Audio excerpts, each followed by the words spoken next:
Chen.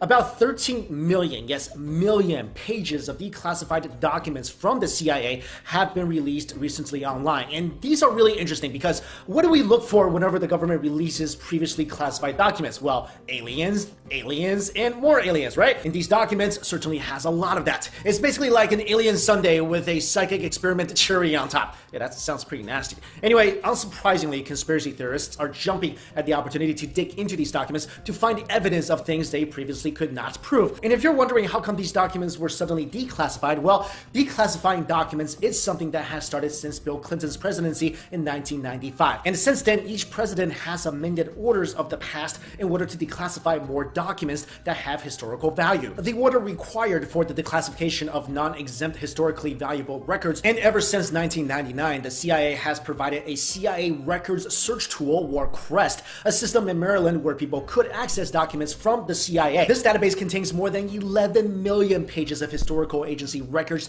that have already been declassified and approved for public release. Now, in order to obtain the information provided by CREST, however, you would have to travel all the way to Maryland's National Archives Records Administration and print the pages yourself from one of 4 computers, which is an extreme hassle. This is kind of like the guy who's pissed off at the DMV and paid his fine in pennies. Anyway, in order to make the entire CREST database public to the general population, an organization called Muckrock filed a Freedom of Information Act lawsuit against the CIA in 2014 to fix the problem. Although the CIA initially argued that declassified records must have their restrictions because of security reasons, they ultimately agreed to release all their documents within a span of 6 years. But in the fall of 2016, however, the CIA's Litigation Information Review Office said that all the documents would be released in the beginning of 2017. So here they are. The entire archive of CIA documents that have been released is made up of almost 800,000 files, filling up almost 13 million pages of content. And there's a lot of juicy stuff in there. So here are some of the most incredible things learned through the declassified documents. First off, many documents were released about Stargate. No, not the sci-fi series. This is the collective name for a series of top secret projects that ran from the 1970s to the 1990s and investigated advanced psychic functioning, specifically remote viewing. Now, if you don't know, remote viewing can also be referred to as astral projection, and it's basically a psychic ability that transfers perceptual information across time and space. The researchers believe that a person's spirit is able to leave his physical body and is able to view the world around him from a different perspective. And if you're wondering why the CIA started the secret research program, it was because the Russian research into psychic functioning in the late 1960s and 70s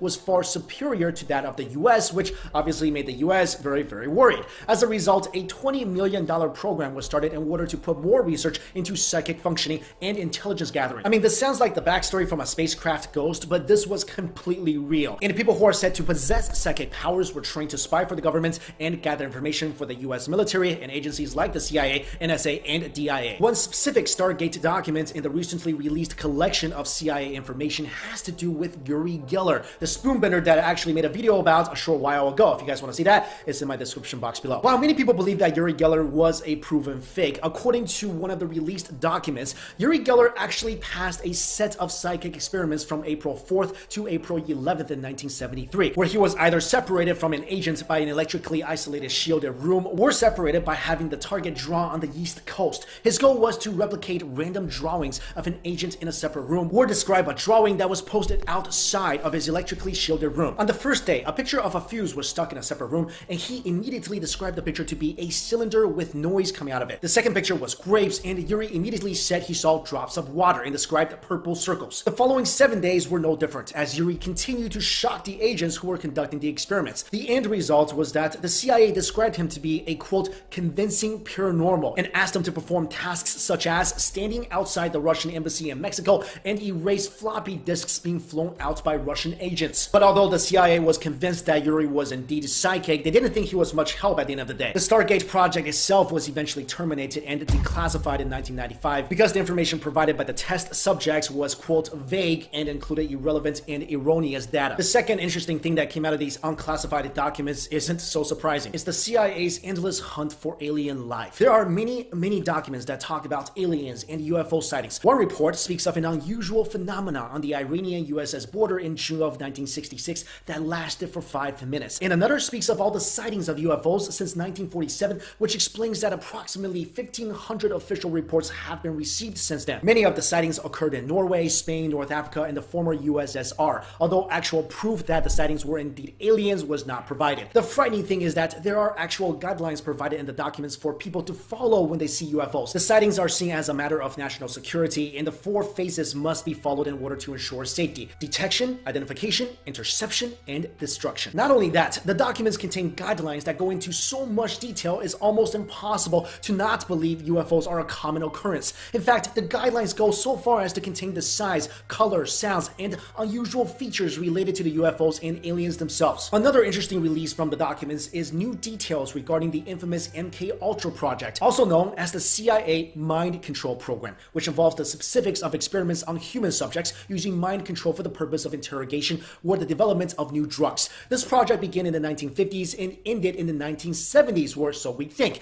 And the goal of the project was basically to test out mind control techniques in order to obtain information from enemies, as well as to create so-called robots who would pretty much do anything they were asked. The ethics of this project are of course highly questionable, as this form of mind control was used as a form of torture to weaken people and make them confess things against their wills. The project was involved in many illegal activities that involved using US and even Canadian citizens, including prisoners, prostitutes, mental patients, and even the CIA's own operatives. Many times people didn't even know they were being experimented on. The documents noted that some agents were just given LSD in their morning coffee and ended up going crazy in the afternoon. One employee even committed suicide by jumping out of a 13-story hotel window after taking the drug. This was a common occurrence. The project would alter people's brain function and use drugs, chemicals, hypnosis, sensory deprivation, isolation, verbal abuse, and other forms of unbearable torture to achieve their goals. Not only that, the program also consisted of some 149 sub-projects, which the agency contracted out to various universities, research foundations, and similar institutions. And around 80 institutions and 185 private researchers were part of it as well. Along with all these horrifying documents, there were also others covering a wide range of subjects, like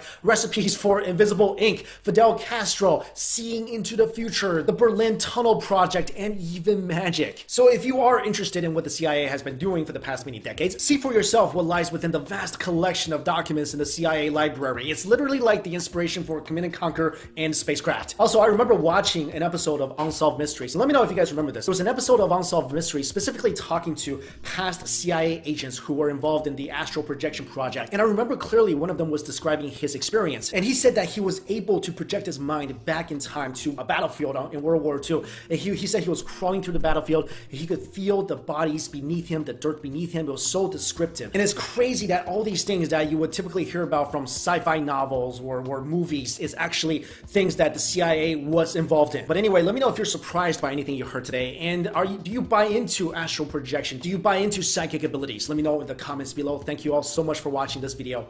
I'll see you later. Hey guys, happy Wednesday. Thank you so much for watching Beyond Science. It's Mike Chen. About 13 million, yes, million pages of declassified documents from the CIA have been released recently online. And these are really interesting because what do we look for whenever the government releases previously classified documents? Well, aliens, and more aliens, right? And these documents certainly has a lot of that. It's basically like an alien sundae with a psychic experiment cherry on top. Yeah, that sounds pretty nasty. Anyway, unsurprisingly, conspiracy theorists are jumping at the opportunity to dig into these documents to find evidence of things they previously could not prove. And if you're wondering how come these documents were suddenly declassified, well, declassifying documents is something that has started since Bill Clinton's presidency in 1995. And since then, each president has amended orders of the past in order to declassify more documents that have historical value. The order required for the declassification of non-exempt historically valuable records, and ever since 1999, the CIA has provided a CIA records search tool, or CREST, a system in Maryland where people could access documents from the CIA. This database contains more than 11 million pages of historical agency records that have already been declassified.